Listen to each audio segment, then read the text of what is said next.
Dr. Miller here with a quick note before we dive into this video. Most of my patients don't know that we only have 4 hormones that control blood sugar. And when we look at these 4 hormones, 3 of the 4 raise blood sugar and only 1 lowers blood sugar. And that's very interesting because generally the body has multiple redundancies. So what are the 4 hormones and what do they do? Well, first, if you are starving and you are not eating enough food, you have glucagon. Glucagon kicks in when you aren't getting enough food in or enough calories, enough nutrition. Basically, it tells the liver, hey, we need more. And so break down some of this fat that's on the body so that we can have the glucose that we need. Next, we're going to talk about epinephrine or adrenaline. And this is just a really high level discussion. It's very simplified. But epinephrine or adrenaline, it produces blood sugar or raises blood sugar when you're ready to fight or flee. Next, you have cortisol. And cortisol is the hormone, the worry hormone. So what happens here is actually cortisol is used to wake us up, and it is used when we are stressed, chronically stressed, to raise blood sugar. That's why we talk about worry and adrenal fatigue, or however you want to term the phenomenon that is known as decreased DHEAS and decreased cortisol. Anyway, when we look at that, cortisol is the stress hormone. And last but not least is the one that we're going to do a deeper dive on today, and hopefully you come away with this understanding a little more about your own body, is insulin.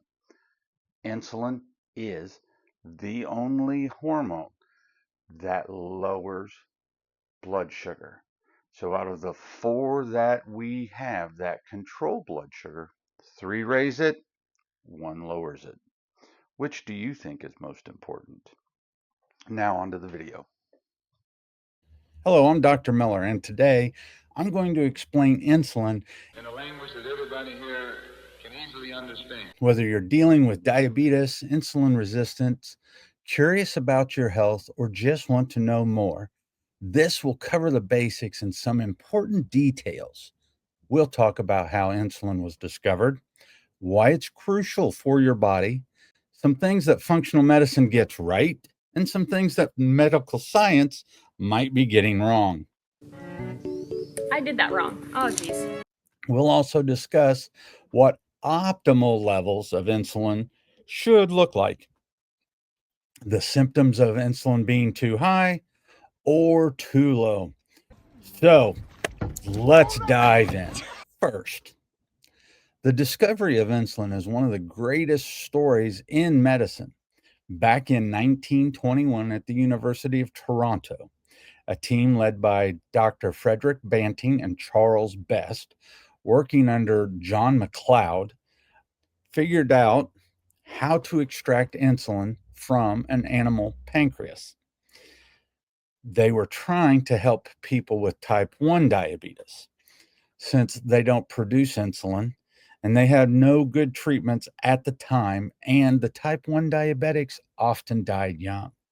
By 1922, they tested it on a young type 1 diabetic named Leonard Thompson, and it literally saved his life. His blood sugar dropped dramatically, and this breakthrough turned type 1 diabetes from a death sentence into a manageable condition. And the team even went on to win a Nobel Prize for it in 1923. Before insulin was found, the diets to treat this were super restrictive. And by starving yourself to control sugar levels, this is how they treated it. Now, insulin is produced synthetically, and it has saved millions of lives and restored some normal dietary habits. Please, sir, I want some more. So, why is insulin important? Think of it as your body's key to unlocking energy. Insulin is a hormone made by your pancreas, and its main job is to help glucose, that's sugar from your food you eat or from your liver, get into your cells so they can use it for fuel. Without enough insulin, sugar builds up in your blood, which can damage organs, blood vessels, and even the brain over time. It also helps store extra energy as fat. So, too much insulin causes insulin resistance, typically obesity, and it keeps your metabolism from running smoothly. Basically, insulin makes sure your body uses food efficiently. It's like a traffic cop for blood sugar. If it's out of whack, you can feel tired, you can gain weight, or develop serious issues like heart disease, Alzheimer's, and dementia. Now, here is where things get interesting. So, what does conventional medical science get wrong? Wrong that functional medicine gets right about diabetes type 2 and insulin? Well, the biggest difference is medical science believes that the beta cells get dysfunctional and lose their ability to produce insulin. And so they add insulin to the patient. And what ends up happening is if the patient continues to get larger and more obese, then it's not that they don't have enough insulin, it is that they have too much insulin. And the insulin is now trying to pack on body fat. It's trying to shuttle the glucose to places where it needs to be. I'm bigger than you. I'm higher in the food chain. Get in my belly. Where we agree is in the insulin resistance model, and the practice of medicine is now starting to catch up to the science. This flips the script. For example, too much insulin from things like constant snacking, simple carbohydrates, or processed foods might overstimulate the cells. Conventional treatments often add more insulin, for example, in type 2 diabetes, which might worsen the root cause of the problem instead of fixing it through things such as lifestyle changes, reducing carbs, or intermittent fasting. It's not that doctors are intentionally wrong, but because they concentrate so much on blood sugar, they can miss the big picture. So, how does insulin affect healthy aging?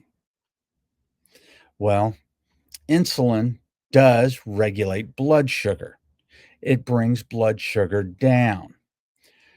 And if the cells are healthy, they can absorb glucose for energy or for storage. And this stable blood sugar level prevents complications like diabetes, which can accelerate aging through inflammation, oxidative stress, and damage to organs like the brain, heart, liver, kidneys, and eyes. Proper insulin function reduces the risk of developing chronic diseases like type 2 diabetes, high blood pressure, hardening of the arteries, cardiovascular disease, Alzheimer's, dementia, and conditions linked to obesity and accelerated aging. Uncontrolled diabetes can lead to cardiovascular disease, neuropathy, cognitive decline, all of which impair healthy aging. Insulin sensitivity. How effective the cells respond to insulin tends to decline with age in the standard American diet. Maintaining insulin sensitivity through proper sleep, diet, exercise, weight management, muscle maintenance, and fat regulation are all vital in a healthy older age and in healthy aging. This is known as metabolic health. Poor insulin regulation can lead to chronic inflammation and oxidative damage, which accelerate aging at the cellular level. Efficient insulin signaling helps mitigate these processes, promoting longevity. This is known as preventing inflammaging and oxidative stress. Insulin influences brain function, and insulin resistance is linked to cognitive decline, including Alzheimer's. They are now calling neurodegenerative diseases such as dementia and Alzheimer's diabetes type 3. Insulin also supports muscle repair and maintenance and is crucial for the mobility and independence as we age. This is known as cognitive impairment and physical health. Speaking of levels, what are optimal levels of insulin? Most labs say that normal fasting insulin, measured after an 8 to 12 hour fast, is under 25 microunits per milliliter. But for true optimal health and healthy aging, to prevent issues like diabetes or heart disease, aim for lower numbers. Experts recommend 3 to 4 microunits per milliliter for adults. Levels above 5 can signal early insulin resistance. Even if your blood sugar looks fine, keep in mind this can vary by age, sex, and health. Women might see slight fluctuations with hormones, but getting tested regularly is key. If yours is creeping up, talk to your doctor about diets to tweak before it becomes a problem. What does it take to keep your blood sugar at the level you have it? Is if your blood sugar is at a low normal range, are you maintaining that with a 3 to 4 fasting insulin? Or if you're at that 10, 15, 20 units of insulin, that is telling you that your insulin resistant, A, and your insulin is too high, and your blood sugar, to keep it this low, it takes a lot of insulin. We want a little bit of insulin to maintain the levels of blood sugar. We shouldn't have to excrete large amounts of insulin to maintain proper blood sugar levels.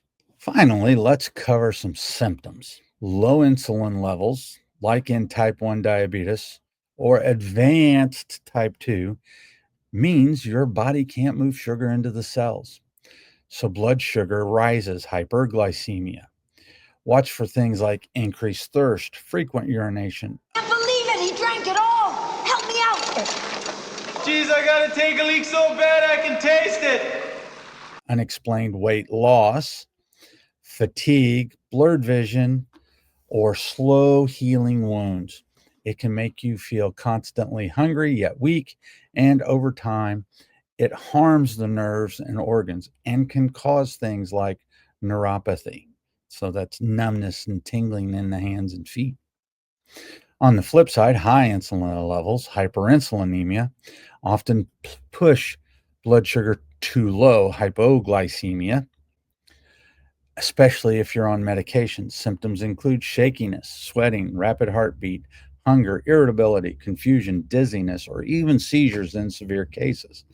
High insulin can also quietly contribute to weight gain, high blood pressure, neuropathy again, or even skin issues like dark patches without obvious signs until it leads to bigger problems. Remember, insulin is your friend when it is balanced, but imbalances can sneak up. And if any of this sounds familiar, get insulin checked. The blood tests are simple. So what can you do about it? Apply the 5 pillars to health to yourself. Start with lifestyle. 1, what is your sleep? Are you getting 7 to 8 hours per night? Sleep helps resensitize the cells to insulin on par with drugs like metformin. Exercise 30 to 40 minutes per day. The muscles act like an independent glucose sink. Go for a walk after you eat, 10 to 20 minutes. These all help use up extra or excess glucose. Nutrition. Use a CGM, a constant glucose monitor, so you see what foods you're eating and what they are doing to you. You can also see how your body responds. Does the curve smooth out? Does the curve drop into a hypoglycemic event? Does the curve never come back down? These all tell us different things. Next, stress. How do you deal with stress? Everybody has it. It's not that you have stress, it's how do you deal with stress? And fifth is community. Do they support you and do they want you to succeed? Or are they Debbie Downers and they drag you down? You need people that build you up and that you build up as well. So ultimately, knowing your insulin levels is critically important to your health and to how you age.